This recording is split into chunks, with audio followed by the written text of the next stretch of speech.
안녕하세요, 권세민입니다. 한 주 동안 잘 지내셨나요? 갑자기 날씨가 많이 무더워졌는데요. 이제 한여름이네요. 그래서 제가 오늘도 뜨거운 여름을 맞이하여 책 한 권을 가지고 왔습니다. 바로 김용복 목사님의 사김의 기도라는 책인데요. 저는 이 책을 사서 총 2번 읽었는데요. 보세요, 좀 이 책의 상태가 어떤지. 네, 다 찢어지고 너덜거리는데요. 이 책을 올해 다시 읽었는데요. 다시 읽으면서 이 책에 대한 감회가 새로웠습니다. 왜 그랬냐면 제가 기도에 있어서 경험해보지 못한 영역이 있었는데 작년에 제주 열방대학에서 DTS 훈련을 받으면서 새로운 기도의 방법들에 대해서 알게 되었고 경험하게 되었는데 그 기도의 방법들을 이 책이 아주 잘 설명하고 있더라고요. 그래서 다시 읽으면서 정말 기도의 관점, 기도의 생각, 기도의 방법들이 더 풍성해지는 경험을 하게 되었습니다. 먼저 이 책을요, 어떤 분에게 추천하고 싶은가 곰곰이 한번 생각해 보았는데요.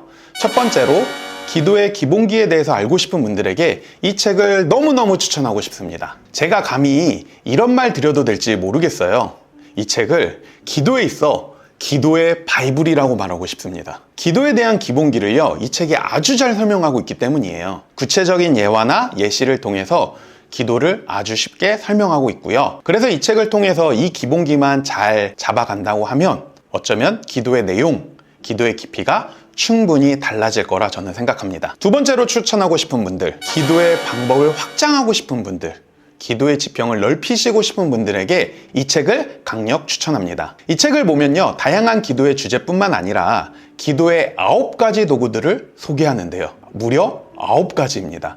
사실 기도라는 부분만 놓고 봤을 때 자라온 환경, 특히 교회의 영향을 많이 받게 되거든요. 물론 지금은 꼭 그런 건 아니지만 불과 몇십 년 전만 하더라도 순복음교회 하면 방언기도, 장로교 교회 하면 묵상기도, 이런 생각들이 일반적인 생각들이었잖아요. 저 같은 경우에도 어렸을 때 다니던 교회가 장로교 교회여서 방언기도를 이제 공예배 때는 이제 금기시되어서 방언을 받아도 방언기도를 할 수 있는 기회가 별로 없었어요. 그래서 이제 제 개인적으로는 방언에 대한 부정적인 인식이 있었는데 사역을 하다가 방언기도를 맡게 되었는데요. 그러다 보니까 자연스럽게 방언에 대한 부정적 인식도 조금씩 바뀌게 되었고요. 그런데 막상 방언 기도를 할 기회 자체가 별로 없어서 필요성을 못 느끼다가 작년에 DTS 훈련을 받으면서 다시 방언으로 기도하기도 하고 또 묵상으로 기도하기도 하면서 개인적으로는 제게 있어서 참 특별하고 의미 있는 시간들을 보내게 되었습니다.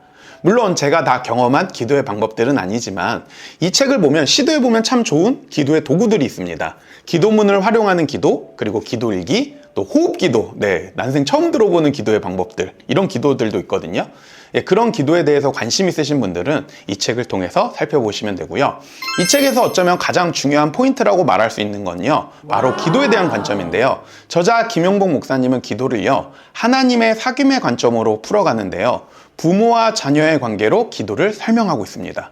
기도의 대상인 하나님을요, 산타클로스로 이해하는 것은요, 잘못된 생각이다 라고 이 책은 그걸 지적하고 있습니다.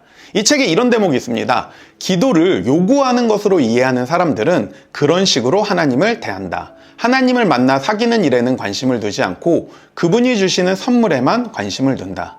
그들이 기도하는 목적은 하나님을 더 깊이 사귀려는 것이 아니라 바라는 것을 얻으려는 것이다. 어쩌면 무의식적으로 우리가 이렇게 기도하고 있지 않은지 한번 점검해 보면 좋을 것 같습니다. 제 개인적으로는요, 정말 다시 생각해 보게 된 건요, 금식 기도에 대한 내용이었어요.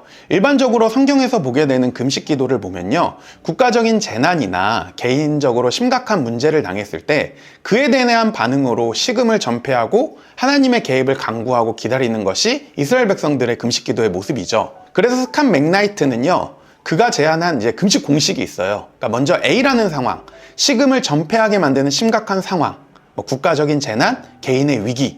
그러면 그에 대한 반응으로 금식이라는 반응이 일어나게 되고요. C, 결과는요, 금식으로 일어나게 되는 결과를 이제 A, B, C의 과정으로 패턴으로 말하고 있는데요. 그런데 이런 사람들이 있습니다. 자신이 원하는 결과를 이루기 위해서 그에 대한 반응으로 금식 기도를 하는 경우가 있어요. 어쩌면 잘못된 금식 기도라고 말할 수 있습니다. 왜 그러냐면요, 금식 기도가 아니라 그거는요, 단식 투쟁이 되어버릴 수 있기 때문에 그렇죠. 그래서 김용복 목사님은요, 하나님의 뜻을 바꾸기 위해서 금식하는 것은 큰 잘못이다 라고 말하기도 합니다. 그리고 이 책은요, 다양하게 활용할 수 있습니다. 저는 개인적으로 하는 것보다 소그룹에서 하는 거를요 추천하고 싶은데요. 왜 그러냐면요, 이 책은요 챕터마다 요점도 잘 정리되어 있고 자신의 기도의 방법이나 내용을요 점검할 수 있는 질문도 있고요.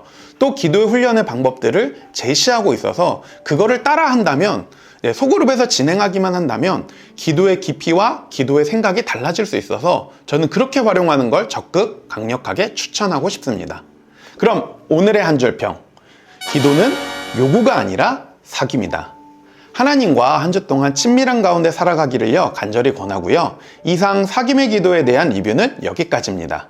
좋아요, 구독, 댓글 부탁드리고요. 다음 시간에 만나요. 그럼 안녕!